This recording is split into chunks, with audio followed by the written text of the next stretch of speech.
دیکھیے امان اللہ، جہاں تک میرا علم ہے بلیک فرائیڈے کے متعلق، جو بیسکلی طور پہ یہ عمل شروع ہوا تھا کہ نومبر کے آخر میں بعض مارکیٹوں میں اتنی سیل ہو گئی تھی کہ ان کے رجسٹر لکھتے لکھتے وہ کالے ہو گئے تھے، تو انہوں نے اس کو بلیک فرائیڈے کا نام دے دیا۔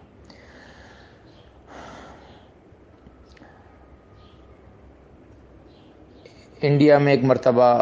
شاید اس دن کچھ دھماکے شماکے ہوئے تھے، تو انہوں نے بھی اس دن کو بلیک فرائیڈے کا نام دے دیا۔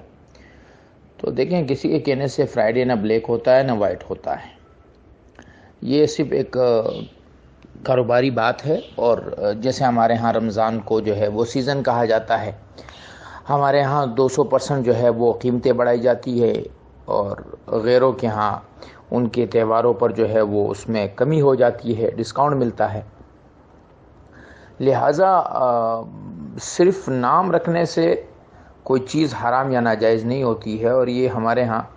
فضول کی ایمانی جذبے ہیں،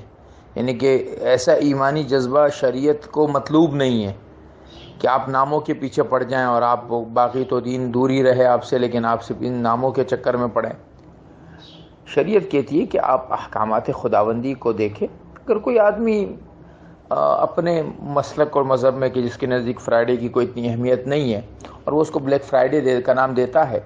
اور اپنی شاپنگ کرتا ہے، تو آپ کرنے دیجئے اس کو۔ آپ کو بہت زیادہ وہ ہے تو آپ نہ کریں، لیکن اس کے پیچھے ایک ایک چین بنانا اور اس کے پیچھے جو ہے وہ ایک پوری تحریک چلانا، یہ بظاہر سمجھ میں آنے والی بات نہیں ہے۔ ایک شاپنگ ہے، کر لے، نہ کرے تو نہ کرے، کیونکہ اس کا تہوار سے تعلق نہیں ہے، تہوار کے لیے شاپنگ ہو رہی ہے۔